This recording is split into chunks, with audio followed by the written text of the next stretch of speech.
Hi there. My name's Nick Phillips. I'm 45 years of age and I live in Swansea. I had an ongoing gambling problem, and I'm a veteran. I served in the army for a very short space of time. Um, I think over the years, my gambling addiction started from, I wouldn't like to say from an early age. I think I recognised that I was gambling. Was quite young. I say. I think I was definitely playing the fruit machines. I used to go to my local snooker club in my hometown and play a lot of snooker and pool. But I was quite keen and liked all the flashing lights of the fruit machines. So I liked playing them. To say I think I had a problem at the time, I wouldn't say so.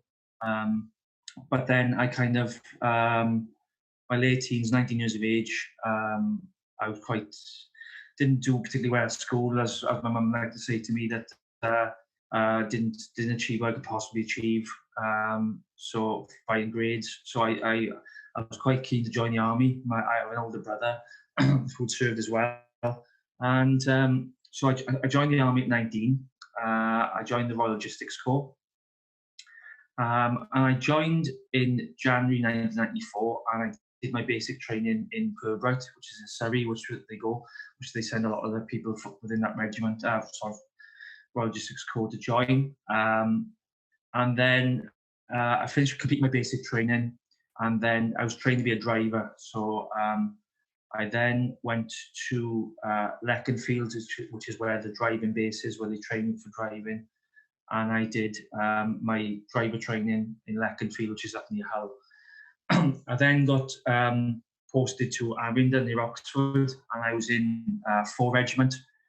But my issues became quite prominent. I had a very, I suppose the word we were looking for, a bit of a traumatic, turbulent time in the army, and it was quite short-lived to the point where my mental health had deteriorated to a point where I decided to get myself kicked out because it was quite difficult to leave because I hadn't reached 3-year point, which was sort of the minimum requirement once you sign to do. And I remember going to my sergeants, and I was tipped off by a couple of fellow squaddies who just said, look, they knew about my issues, some of them anyway, and I took drugs just to get. I wasn't even taking drugs then, and I took drugs just to get myself kicked out. That's how extreme it was, and how bad it was, and how I needed to get out. The regiment at the time were getting ready to be deployed, and we're training to go to Bosnia on peacekeeping duties, and I was kept away from that because I was leaving. And then on February 13th, 1996, which is less than 2 years after joining, I left. I was allowed to come out. And at the time, like I said, I think my gambling certainly increased while I was serving in the army. I think it's definitely a problem. I think the whole debate around mental health and the armed forces is necessary. And I think we have to move forward and look at this far more. But my gambling certainly got more exacerbated during my time in there. From gambling snooker to the fruit machines, certainly increased. And I think looking back now, whilst I've had a really good chance to look at my recovery, I can clearly see that gambling gave me escapism from life, from everything I experienced. So in some ways, gambling was in some ways good for me because it didn't give me it didn't really it gave me a chance to hide away from the real problems. But then the gambling created more again in the end. And once I left, I went through my 20s. So I was 21 leaving the army. I went through my 20s. It was a bit of a whirlwind because I just, especially the first couple of years, drank quite heavily from a social point of view, started taking recreational drugs, and wasn't just on the weekends. I started doing it Mondays and Tuesdays in my local snooker club, do you mean? and slow. But the one thing out of the three, I mean, some people talk about drink and drugs and gambling. The gambling just went that way, just went north, and just went off the radar. And I quickly addressed some of the drinking, the drugs. The drinking was easy to sort. I mean, I just went back to being a casual, regular drinker socially. The drugs, I think, I managed to knock it on the head and thought it wasn't right. But the gambling, I couldn't control. And the hard part about the addiction, and I think this is where the stigmas and the people who don't gamble don't understand about gambling, is that the fact that what they can't correlate is the fact that because you're not putting a substance in your body like a drink and drugs, that it's quite hard how you get addicted because you're not putting some kind of substance in your body. But I had the same cravings that what an alcoholic would have had, and the drug addict had, is that I had to gamble. I had to have my fix every day, and that's quite a traumatic thing to go through on a daily basis, where you get out of bed and the first thing you think about is wanting to have a bet, and providing you with the finances to do it, you could do that. And then even when you didn't have the money, you had to find a way to have a gamble. There wasn't many days I didn't gamble, type of thing. And that's, looking back, was really, really tough. It was tough on myself. It was tough for my family to watch. And I think back then it was quite evident that I had a gambling problem. I mean, I said, until you really recognise it for yourself and want to help yourself, it seems envying with drink and drugs, is that you can only really engage and want help when you're ready to face up to things. And that can be quite challenging when you've got to look at yourself in the eye and say, well, I've got this problem. And I found that with the gambling, you manage to manipulate yourself in some ways into thinking that that this gambling is controlling your life. But then you get days then where you convince yourself that you're still doing it responsibly, you still have to do it for fun, and it's not really a problem. Yeah, I'm gambling a bit too much, but once you get to the stage, I mean, I got to the stage where I stole to fund my gambling, and I think once you're, it's bad enough when you're spending your own money, but once you go down that route, you've got to really sort of seriously look. And I've stolen from family, borrowed from friends, manipulated friends and lending me money, and then ultimately stealing from an employer, which I owned up to. And the difficult part was that I started going to Gamblers Anonymous maybe about 13 years ago now. My daughter hadn't been born. I've got two children, 11 and 13.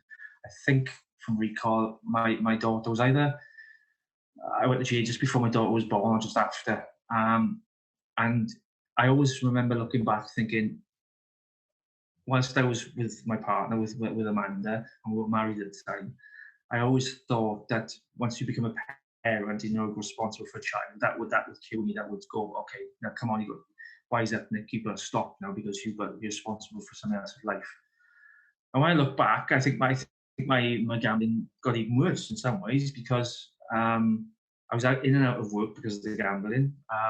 What the army gave me was that it gave me a set of licenses to drive, which kept me working, and I earned quite good money out of it. But I was in and out of jobs because I was so erratic that I kept changing employers or changing jobs. But I maintained a steady sort of work career in some ways. But the gambling was at my forefront every day, and I used to do. I mean, I only told my wife, who unfortunately we're separated now, but we're on good terms, is that even when my daughter was like 2 or 3 months old, I used to go to the bookies around the corner from the house. I used to park the car in a position outside the bookies where she would be, and you couldn't take her in. So she'd be sleeping in the car seat, and I'd have the car positioned at the front. And I'd spend 20, 30 minutes in the bookies placing my bets, horses for the day, while she sat in a car outside type of thing. When she's a couple of months, maybe 2 or 3 months old. So you just you just look back in horror of some of the stuff you've done. And this is, I think, this is why there's a real problem with the stigma, and people looking to seek help, and hence why we have these kind of chats, and why I'm very passionate about sharing my story, because trying to encourage people to understand that it is an addiction and it does take over your life. And I do say bad people make bad decisions. Addiction forces you into doing things that you wouldn't normally do, and it's horrific. Um, it culminated, I think, me and my wife separated maybe 4 or 5 times over the years. 15 years we were together off and on. And I always say there's two sets of people who I think saved my life. Amanda saved my life. She, despite the fact that she had to protect the children and herself, and force me out of the house and tell me to leave, she always still was there in the peripheral, trying to support me, trying to guide me, trying to help me, and trying to get me to stop. But a lot of that had come from within, and it took me a long time to come to terms with that and to do it. And then obviously Gamblers Anonymous, going to these support groups and having peers and listening to other people's shit stories. You always kind of think that I'm the only one affected, because it's such a hidden addiction, such a personal thing, that it's kind of it doesn't affect anybody else. And the weird thing is, I always compare it. I always use the story analogy of Narnia. It's like when I talk about escapism, when I talk about what gambling give to me, is that when I used to physically go in the bookies, it's like the entrance to the bookies was like an entrance to entering Narnia. It was a whole new world. You did all these big screens and watching the horses and the football. And once I walked into that world, anything out of that little world was irrelevant. It didn't matter. And I was in there for hours and hours and hours until I ran out of money. And then, as you do with gambling, 99 times out of 100, you're going to lose. You have your small wins, and you like to be extravagant and tell people about the wins, but you never tell people about the losses. And some of the most horrendous things you go through psychologically is you walk up the bookie shop and you close that door now, and so one way you're going in, full of optimism that you can win X amount of money and whatever, and then you come out with there penniless. Sometimes on weekly pay, going in on a Friday afternoon, on a half day or something like that. Worked a full week, long hours. Maybe I've been a truck driver, I've been a coach driver, and I've spent long week working, bringing money home for the family, and then just spend it in 2 hours or an hour in the bookies, and then having to go home and talk and tell your wife and children that you've got no money. It's that door, that's like a revolving door. Once you come out of the bookies and walk into the open world and breathe in the oxygen and stuff, it's like a light bulb moment, thinking. But you convince yourself that you can chase your losses, and that you can get it back. So even though you've hate yourself at that particular moment in time, and I'll never do this again, a week later you're back in that same scenario doing the same thing again. And it's mentally draining. I look back now, and the damage I caused myself psychologically to my brain has, I might never know how far-reaching that may be, but neurologically it has to affect you, because it's so draining and so emotional, and it completely takes over your life. And I said, I think that addictions are powerful. I mean, I said I've been going to Gamblers Anonymous for 12, 13 years, and I've dipped in and out of it. When I say dipped in and out of it, I had the first time I went, I think looking back, I wasn't really ready to give up, because I challenged the program. They give you like the steps and stuff like that, and they tell you this is how you can stop gambling, and I always challenge that in some way, shape, and form. And one thing gambling does, you're very clever being manipulative and being a liar. And I managed to manipulate the situation. And I didn't. I embraced it for about 6 months, and then went back to that world. Went back gambling, secretly. Like I said, Amanda for a long time was in charge of money, but he managed to, manipulate ways of getting money. Use payday loans and whatever. You always find, if a gambler wants to gamble, they'll always find money in some way. And then maybe a couple of years later, I really, really embraced it. But you've always got that feeling of guilt and shame. It's a huge thing to carry, and it's because you like to think you're a good person, and you know you've done bad things and stuff, and then you sort of beat yourself up a lot because you do the bad things, and then you try to say you're not going to do it again, but the gambling addiction makes you do it. That about, I would say, about 10 years ago then led to the first of my suicide attempts. Looking back now, I've had two failed suicide attempts, and they definitely come in two different ways. I look back and think to myself, the first one I think was definitely cry for help. I look at it, me and Amanda was already separated. I drove somewhere quiet.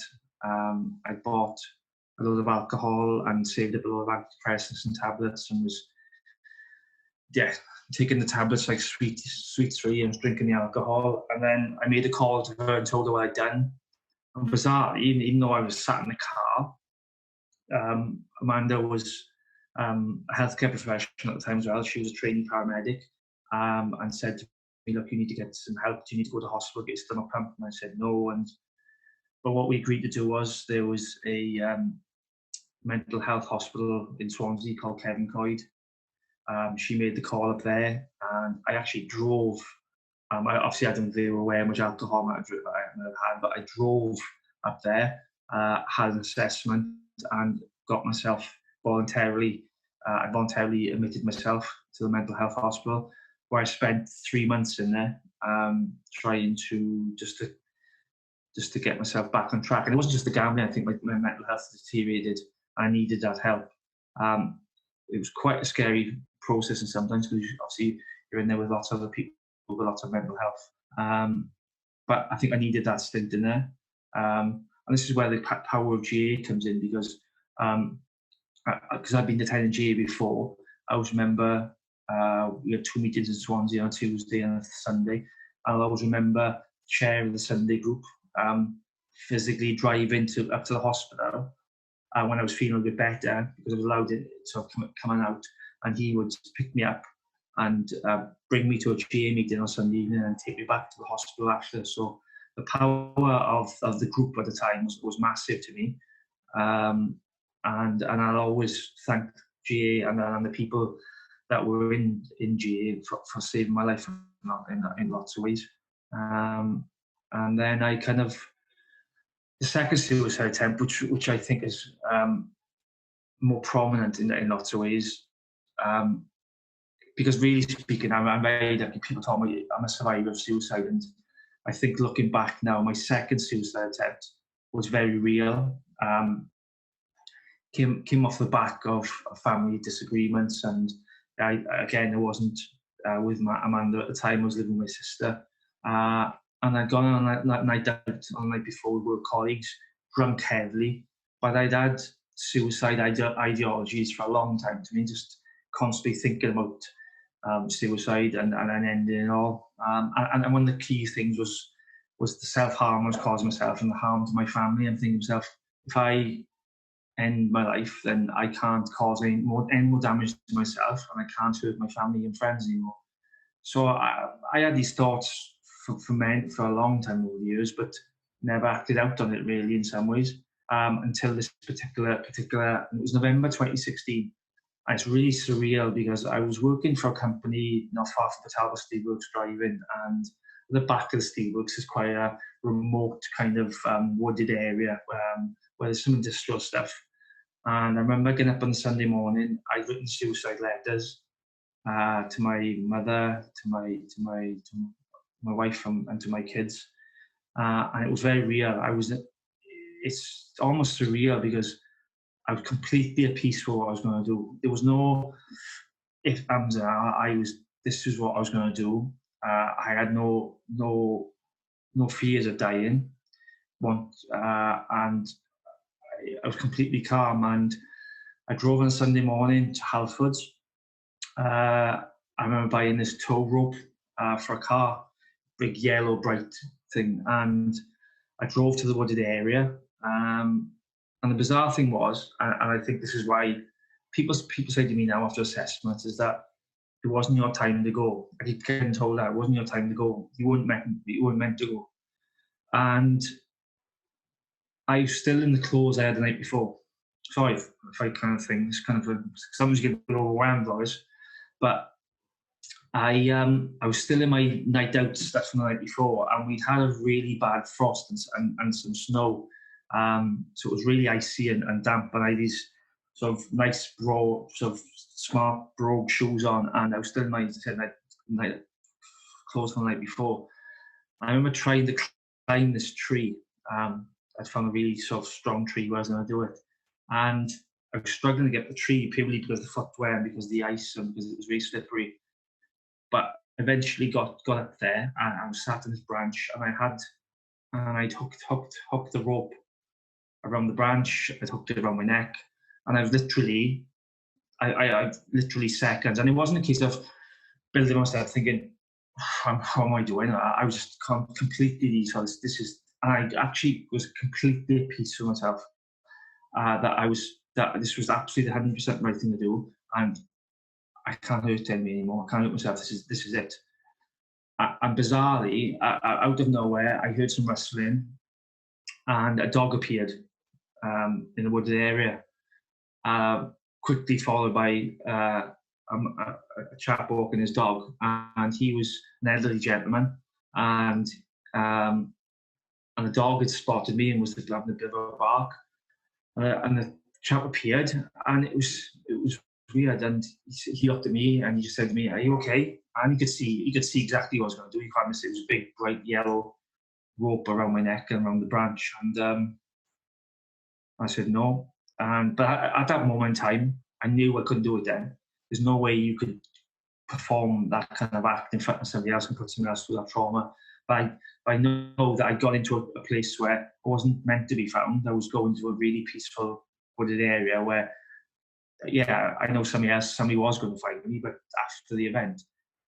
And we spent about 5-10 minutes just talking to me. We're still at the tree, and just talked about life and my life and did I have any children and things like that. And really, he had a really calm nature to him, and he handled it perfectly. I mean, in some ways, and said it's almost as if I'm not religious. Like, it's almost as if God had sent somebody down, going, "It's not his time to go. Get in there and save this guy." It's really eerie and really weird. And he talked me down, and I climbed down from the tree, and we walked a little bit, and we talked. The weird thing was that I divulged stuff to him that I'd never talked to anybody else before. This complete stranger.